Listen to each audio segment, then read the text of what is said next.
Berbicara soal kaitan, Nabi Sulaiman selalu dihubung-hubungkan dengan Israel. Banyak orang yang sangat yakin kalau Nabi Sulaiman tinggal di daerah tersebut dan bahkan meninggalkan semacam peti yang sampai hari ini masih dicari-cari. Tak hanya kaitan dengan Israel, sosok Nabi Sulaiman juga sering dihubungkan dengan Indonesia. Agak sulit dipercaya memang, tetapi hal tersebut ternyata sudah pernah diteliti cukup lama oleh seorang pakar. Hasilnya cukup mencengangkan. Ternyata memang ada kaitan besar antara sang nabi dengan Nusantara ini. Lalu, kira-kira seperti apa sih hubungan antara Nabi Sulaiman dan Indonesia? Simak ulasannya berikut. Pertama, Candi Borobudur peninggalan Nabi Sulaiman. Sebelumnya sudah cukup banyak bahasan tentang ini. Dan umumnya orang-orang yang membaca bakal tersenyum kecut saja dengan hal tersebut. Pasalnya, agak sulit memang menghubungkan Nabi Sulaiman dengan Borobudur. Keduanya memiliki semacam kontradiksi, apalagi Borobudur adalah candi Buddha.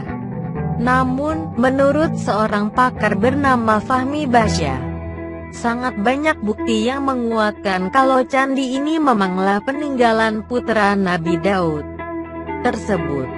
Kedua, Nabi Sulaiman meninggal di Indonesia.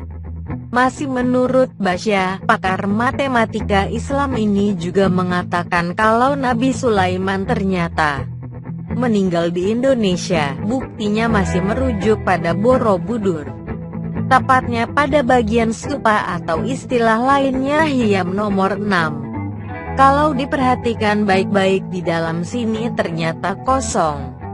Dan menurut Basya hal tersebut tak lain karena Nabi Sulaiman wafat di sana. Kemudian Basya menghubungkannya dengan salah satu ayat Al-Quran. Tatkala kami telah menetapkan kematian Sulaiman, tidak ada yang menunjukkan kepada mereka jin setelah kematiannya itu, melainkan rayap yang memakan tongkatnya. Entah bagian mananya dari ayat di atas yang mendukung pernyataan Basya. Makanya, hal tersebut butuh untuk dikaji lebih dalam lagi. Ketiga, nama Nabi Sulaiman yang kejawa-jawaan. Nama juga jadi bukti adanya kolerasi antara Indonesia dan Nabi Sulaiman.